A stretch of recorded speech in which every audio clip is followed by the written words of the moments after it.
Lots to unpack with this gentleman, Michael Graham, creative director for the Weekly Standard and Washington Examiner, joining me now from Washington. And Michael, again, Rex Tillerson, a man described, who has described his own relationship with Vladimir Putin as close.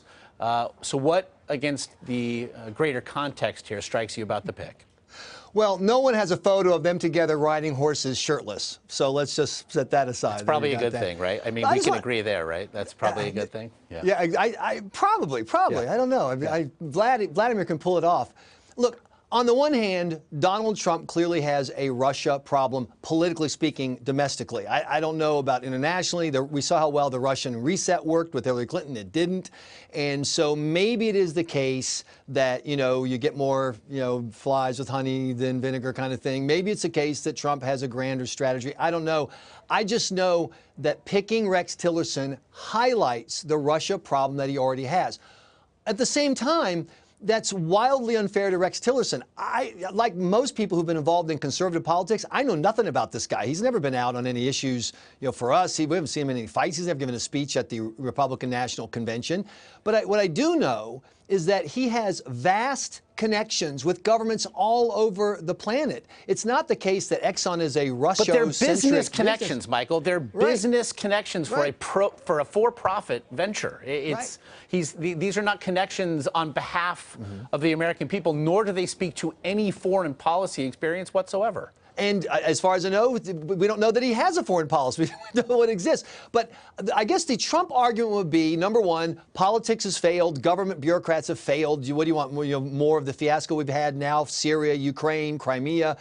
On the other hand, this guy, if you think that energy is a key part of global political strategy, and everybody in every conflict from the Palestinian conflict to Asia agrees that it is, this guy knows all the players in the hottest hotspots in the world, from Venezuela to Vladimir Putin. Now, once again, that doesn't say what's his experience handling them or what is his ideological worldview, which side is he on? Is he neocon, anti-neocon? I do know that Bob Gates and Condoleezza Rice are pretty widely regarded. They're pretty center politically, and they both speak very well and recommended Mr. Tillerson. But they did so having been on the Exxon payroll. Well, Exxon has a big payroll because, once again, they deal in all these hotspots. I want to be perfectly clear. I'm not prejudging Mr. Tillerson at all. I'm not for or against. I'm wide open. I want to hear more. But I think it is strange to focus solely on the Russia issue when, how about the Saudi Arabia issue? They've got lots of oil. How about Mexico? How about the fact that he was on the ground, I believe it was in Yemen, early on in his career? So if you believe that energy and geopolitical conflict run very closely together, that's the upside. The downside, as you pointed out, is no government experience, and we're not really sure what approach he's going to take. But that's also not the only reason that we're focusing on Russia. We're doing that because this nomination has been made alongside repeated allegations of Russian meddling in the election, allegations which the president-elect and his team have all but completely rejected out of hand. So if nothing else, what context does that lend this pick, and what have you made of their response to that situation? Well, once again, as I started off, Donald Trump has a Russia problem, partially of his own make. I mean, let's face it, the guy practically swoons every time he sees, Putin on TV. So Trump has an issue. But also, there's some conflating going on here. No one is suggesting that the Russians hacked the election. That is, the ballot boxes, the voting results, et cetera. What they're saying is that selective leaking was done through WikiLeaks that was motivated by Russia and whatever its grand vision is. Russia has a long-standing tradition of trying to influence politics in other people's countries and here in the United States, going back to the Roosevelt administration and Alger Hiss. So I don't doubt that they want to play hard. I would like to see the American government play hard back. But the notion that they broke our election system, I think, is a bit overblown. But does this, you'd like to see them play hard back? Right. Well, that does not suggest then that a Rex Tillerson pick is playing hard. It seems to be the opposite of whatever that would be.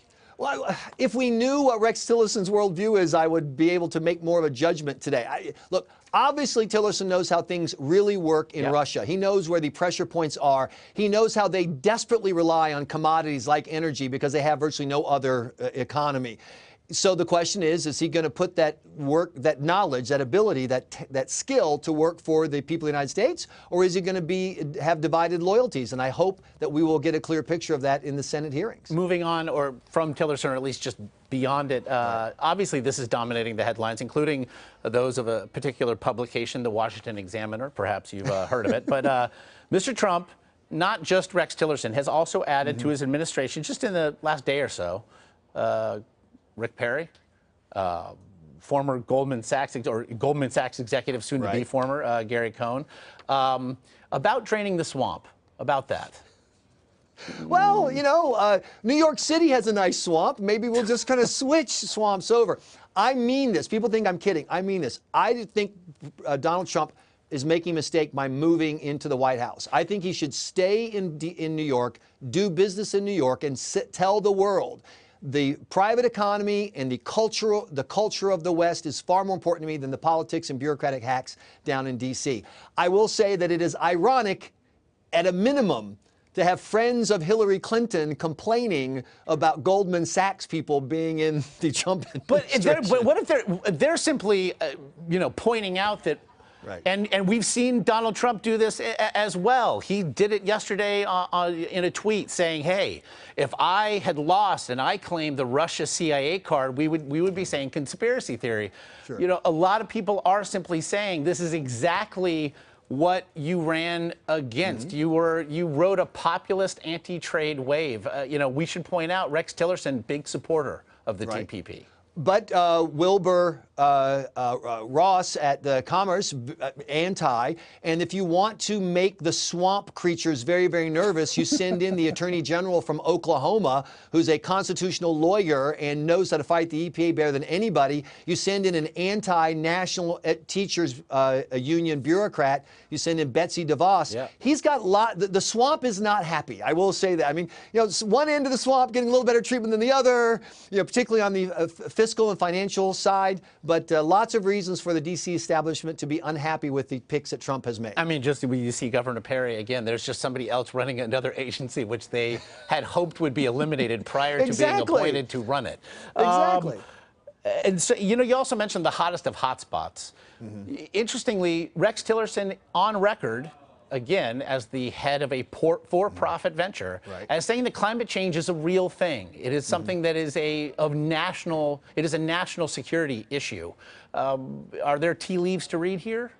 Well, once again, Donald Trump has brought in a guy who's worked very, very hard to fight EPA overreach, in his opinion, the Attorney General from Oklahoma. And then you've got Rex Tillerson, and Exxon has a mixed record on this, accused on one hand of hiding scientific information, and then on the other hand, accused of getting on board the big government climate change express. So I think we can say there's not a lot of ideological clarity from Team Trump at this point, but that also means opportunity. I also want to say this. One of the reasons Trump was elected is because of a business person can fix it mentality, just broadly speaking. And I think it's fair to say that the people in governmental power have not done a good job of getting the rewards of growth in the economy spread out to everyone. From 2008, who has been helped? The big car companies got bailouts, the big banks got bailouts, the big insurance companies got bailouts. The average guy working in Western Pennsylvania or rural Iowa did not. And so when the more you talk about the Exxon background and the portfolio, and he's a for-profit guy, I think the happier Donald Trump is going to be. Get you out of here on this one, then. You mentioned perhaps, hey, let's relocate the idea of Washington to Midtown Manhattan. And while I know some business owners who might not agree with you as they try to traverse from east to west or thereabouts during the day, but there was a press conference scheduled for Thursday to address his business holdings. He tweeted that his sons, though, would be taking over, perhaps addressing that to a degree. As a businessman who ran on that, can you see him ever fully separating himself from his businesses, or is this just going to be something that we'll all decide to just look away from and not discuss? He will never separate from his businesses enough to satisfy his harshest critics, because the fact is, every time America makes an action, foreign policy action, it affects so many places, and the Trump brand exists in so many places. You know what I mean? It's not like he owns like a restaurant and just say, well, walking away. There's going to be something out there. At the same time, the average American, based on polling I've seen, doesn't believe that Trump should have to abandon a lifetime of work and have it just go away. You know, having it go to his kids seems completely reasonable to most people. So I think there is a path forward if the average person can believe that the distance between Trump and his family's prosperity is sufficient. I don't know what sufficient is, if it's metric or English, I don't know how to measure it, but there is a zone there where he can get. And one of the things I think happened when he won this election, there was that period, you remember, Josh, like about 48, 72 hours where he was really quiet. I think it really hit him that he's the president. You know, there's a list and it's got Washington and Lincoln and Roosevelt and Reagan and now Trump. And so based on what I've seen so far, I believe he's going to put his place on that list ahead of the long list of Trump businesses and find some place near the sweet spot of sufficient distance. There's an electorate that certainly hopes to agree with you, putting the creative director, Michael Graham. That's my job. As always, we appreciate the insights, my friend. Thanks.